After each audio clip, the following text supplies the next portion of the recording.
നമ്മളിൽ പലരും ഡയറി എഴുതുന്നവരായിരിക്കും അല്ലേ, നമ്മുടെ ദിവസത്തെക്കുറിച്ചൊക്കെ. പക്ഷെ നമ്മളിന്ന് കാണാൻ പോകുന്നത് അങ്ങനൊരു ഡയറിയല്ല. ഇതൊരു പരീക്ഷണശാലയുടെ രഹസ്യ ലോഗ് ബുക്കാണെന്ന് പറയാം. എന്താണ് പരീക്ഷണം എന്നല്ലേ? സാക്ഷാൽ മനുഷ്യന്റെ ബോധം തന്നെ. അപ്പോൾ വരൂ, നമുക്ക് ഈ രഹസ്യ ഡയറിയിലേക്ക് ഒന്നെത്തി നോക്കാം. ഒരു നിമിഷം ഒന്നാലോചിച്ചു നോക്കൂ. നമ്മൾ നമ്മുടെ ഓരോ ദിവസത്തെയും ചിന്തകളെയും വികാരങ്ങളെയുമൊക്കെ ഒരു സയന്റിസ്റ്റിന്റെ കൃത്യതയോടെ ഒരു ലോഗ് ബുക്കിൽ രേഖപ്പെടുത്തുകയാണെങ്കിലോ? കുറച്ച് വിചിത്രമായിട്ട് തോന്നുന്നുണ്ടാവും അല്ലേ?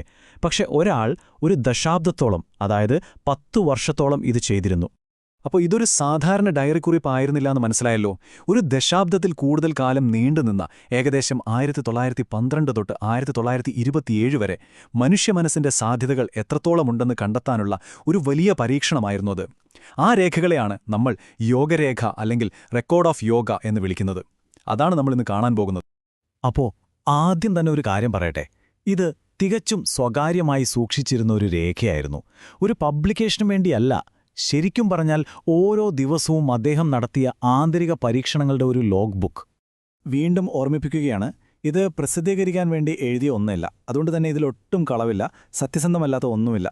ഒന്നും മറച്ചുവെക്കാതെ, ഫിൽട്ടർ ചെയ്യാതെ അദ്ദേഹത്തിന്റെ പരീക്ഷണങ്ങൾ എങ്ങനെയായിരുന്നോ അതുപോലെ തന്നെ നമുക്ക് കാണാൻ പറ്റും. ഇതൊരു നേർക്കാഴ്ചയാണ്.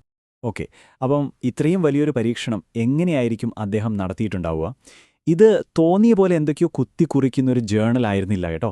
ഇതിന് കൃത്യമായൊരു ഘടനയുണ്ടായിരുന്നു, ഒരു മാപ്പ് പോലെ ഉണ്ടായിരുന്നു. അദ്ദേഹം ആ മാപ്പിനൊരു പേരും കൊടുത്തിരുന്നു, സപ്തചതുഷ്ടയം. കേട്ടിട്ട് വലിയ സംഭവമായി തോന്നുന്നുണ്ടല്ലേ? സിമ്പിളായി പറഞ്ഞാൽ ഇതൊരു സിസ്റ്റമാറ്റിക് ട്രെയിനിങ് പ്ലാനായിരുന്നു. സമാധാനം, ശക്തി, ജ്ഞാനം, ആനന്ദം, ഇങ്ങനെ 7 ഭാഗങ്ങളായിട്ട് മൊത്തം 28 കാര്യങ്ങൾ. ശരിക്കും ഓരോ ദിവസവും താൻ എവിടെ എത്തി, എത്രത്തോളം പുരോഗമിച്ചു എന്നൊക്കെ അളക്കാനുള്ളൊരു ചെക്ക് ലിസ്റ്റ് പോലെയായിരുന്നു ഇത്.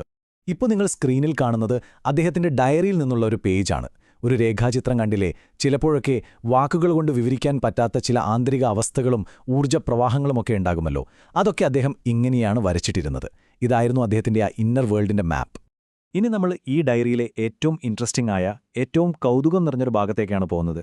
അതായത് അതീന്ദ്രിയ കഴിവുകൾ, അല്ലെങ്കിൽ നമ്മൾ സിദ്ധികളെന്ന് പറയുന്ന കാര്യങ്ങളെക്കുറിച്ചുള്ള ദൈനംദിന പരീക്ഷണങ്ങൾ. സിദ്ധി എന്ന് കേൾക്കുമ്പോഴേ നമ്മുടെയൊക്കെ മനസ്സിൽ വരുന്നതെന്താ? എന്തൊക്കെയോ അത്ഭുത ശക്തികൾ, സൂപ്പർ പവേഴ്സ് എന്നൊക്കെയാവും അല്ലേ? പക്ഷേ ശ്രീ അരബിന്ദോയുടെ കാഴ്ചപ്പാടിൽ ഇതൊന്നും അമാനുഷിക കഴിവുകളായിരുന്നില്ല. മറിച്ച് നമ്മുടെ ബോധം ഉയർന്ന ഒരു തലത്തിലെത്തുമ്പോൾ സ്വാഭാവികമായി ഉണ്ടാകുന്ന കഴിവുകൾ മാത്രമാണ്. അതുകൊണ്ട് തന്നെ ഒരു സയന്റിസ്റ്റിന്റെ അതേ കൃത്യതയോടെയും കണിശതയോടെയും അദ്ദേഹം ഇതിനെ പരീക്ഷിച്ചുറപ്പിക്കാൻ ശ്രമിച്ചു. അങ്ങനെ അദ്ദേഹം വളരെ സൂക്ഷ്മമായി രേഖപ്പെടുത്തിയൊരു സിദ്ധിയായിരുന്നു ത്രികാലദൃഷ്ടി. പേര് കേൾക്കുമ്പോൾ തന്നെ അറിയാമല്ലോ, ഭൂതം, വർത്തമാനം, ഭാവി, ഈ 3 കാലങ്ങളിലെയും കാര്യങ്ങൾ അറിയാനുള്ള കഴിവ്. നമുക്ക് ഡയറിയിൽ നിന്ന് തന്നെയുള്ള ചില ഉദാഹരണങ്ങൾ നോക്കിയാലോ? ഇത് നോക്കൂ, അദ്ദേഹത്തിന്റെ ഡയറിയിൽ നിന്ന് നേരിട്ടുള്ളൊരു കുറിപ്പാണ്. വാച്ചിലൊന്നും നോക്കാതെ സമയം 2:43 ആണെന്ന് അദ്ദേഹത്തിനൊരു ഉൾവിളിയുണ്ടായി. പിന്നെ വാച്ചെടുത്ത് നോക്കിയപ്പോഴോ കറക്റ്റ് മിനിറ്റ് പോലും തെറ്റിയിട്ടില്ല. കണ്ടില്ലേ? അദ്ദേഹം വലിയ അത്ഭുതങ്ങളുടെ പുറകെയല്ല പോയത്. പകരം ഇങ്ങനെ ചെറിയ ചെറിയ കാര്യങ്ങളിൽ പക്ഷെ കൃത്യമായി വെരിഫൈ ചെയ്യാൻ പറ്റുന്ന പരീക്ഷണങ്ങളിലായിരുന്നു അദ്ദേഹത്തിന് താൽപ്പര്യം. പക്ഷേ ഒരു കാര്യം നമ്മൾ മനസ്സിലാക്കണം, ഈ പ്രവചനങ്ങളൊന്നും എപ്പോഴും ശരിയായിരുന്നില്ല. ഇവിടെ നോക്കൂ, എസ് എന്നയാൾ 8:05 വരും എന്നദ്ദേഹം എഴുതി. എന്നിട്ട് അതിൻ്റെ കൂടെ തന്നെ സത്യസന്ധമായി ചേർത്തു. നടന്നില്ല. ഇതാണ് ഈ ഡയറിയെ ഇത്രയും വിശ്വസനീയമാക്കുന്നത്. ഇതൊരു യഥാർത്ഥ പരീക്ഷണ രേഖയാണ്. വിജയം മാത്രമല്ല, പരാജയങ്ങളും ഒരു മടിയും കൂടാതെ അദ്ദേഹം രേഖപ്പെടുത്തി. ഇനി അദ്ദേഹം പരീക്ഷിച്ച വേറൊരു സിദ്ധി നോക്കാം. അതിന്റെ പേരാണ് ഐശ്വര്യം. അതെന്താണെന്ന് വെച്ചാൽ, നമ്മുടെ ഇച്ഛാശക്തി, നമ്മുടെ വിൽ പവർ ഉപയോഗിച്ച് ഫിസിക്കലായി ടച്ച് ചെയ്യാതെ തന്നെ വസ്തുക്കളെയോ സംഭവങ്ങളെയോ സ്വാധീനിക്കാനുള്ള കഴിവ്. ഈ ഉദാഹരണമൊന്ന് ശ്രദ്ധിച്ചു കേൾക്കൂ. ഒരു ഉറുമ്പ് അതിന്റെ വഴിക്ക് പോകുന്നു. അദ്ദേഹം തന്റെ ഇച്ഛാശക്തി ഉപയോഗിച്ച് ആ ഉറുമ്പിനോട് അതിന്റെ ലക്ഷ്യമുപേക്ഷിച്ച് തിരിച്ചു പോകാൻ പറഞ്ഞു. ആദ്യം ആ ഉറുമ്പ് കുറച്ചുനേരം മുന്നോട്ട് തന്നെ പോകാൻ നോക്കി. പക്ഷെ അവസാനം അത് തിരികെ പോയി. നമുക്ക് കേൾക്കുമ്പോൾ ഇതൊരു ഉറുമ്പിന്റെ കാര്യമല്ലേ, എന്താണിത്ര വലുത് എന്ന് തോന്നാം. പക്ഷെ ആലോചിച്ചു നോക്കൂ, എത്ര സൂക്ഷ്മമായ തലത്തിലാണ് അദ്ദേഹം ഈ പരീക്ഷണങ്ങൾ നടത്തിയിരുന്നതെന്ന്. പക്ഷേ ഈ സിദ്ധികളുടെയും അത്ഭുതകരമായ കഴിവുകളുടെയും കഥ മാത്രമല്ല ഈ ഡയറി. ഇതിനപ്പുറം ഇത് ഒരു മനുഷ്യന്റെ ആഴത്തിലുള്ള ഒരു ആന്തരിക പോരാട്ടത്തിന്റെ കൂടി കഥയാണ്. ഈ യാത്ര ഒട്ടും എളുപ്പമായിരുന്നില്ല. അതായത് അദ്ദേഹത്തിന്റെ ഈ യാത്ര ഒരു നേർരേഖ പോലെ മുന്നോട്ടു പോകുകയായിരുന്നില്ല. അത് 2 അവസ്ഥകൾ തമ്മിലുള്ള ഒരു നിരന്തര യുദ്ധം പോലെയായിരുന്നു.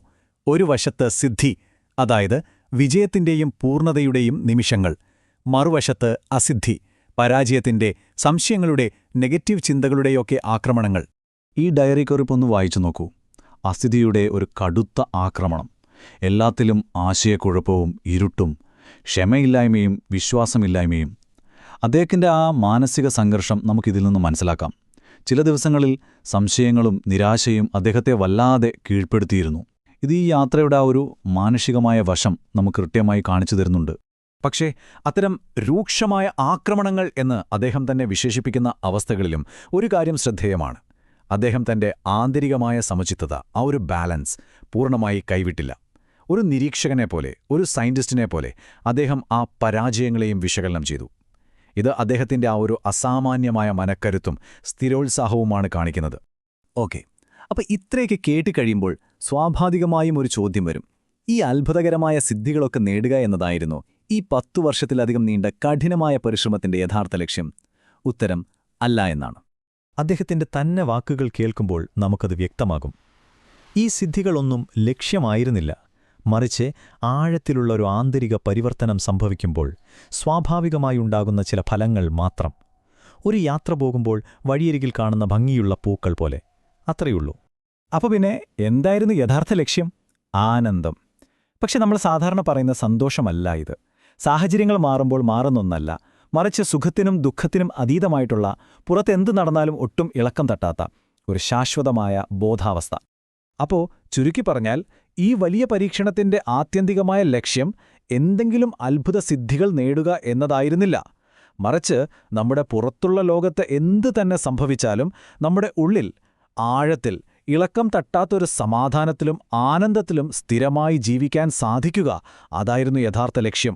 അപ്പോൾ ശ്രീ അരബിന്ദോയുടെ ഈ രഹസ്യ ഡയറി വെറുമൊരു വ്യക്തിയുടെ ആത്മീയ യാത്രയുടെ കഥയല്ല. അത് മനുഷ്യന്റെ ബോധത്തിന്, നമ്മുടെ മനസ്സിന് എത്രത്തോളം ഉയരങ്ങളിലേക്ക് പോകാൻ കഴിയും എന്നതിൻ്റെ ഒരു സാധ്യതയാണ് തുറന്നു കാണിക്കുന്നത്. ഒരു മാപ്പ് പോലെ. ശരിക്കും മനുഷ്യ മനസ്സിന്റെ മറഞ്ഞിരിക്കുന്ന അതിരുകൾ എവിടെയാണ് എന്നതിനെക്കുറിച്ച് നമ്മളെ വീണ്ടും ചിന്തിപ്പിക്കുന്നുണ്ട് ഈ യാത്ര, അല്ലേ?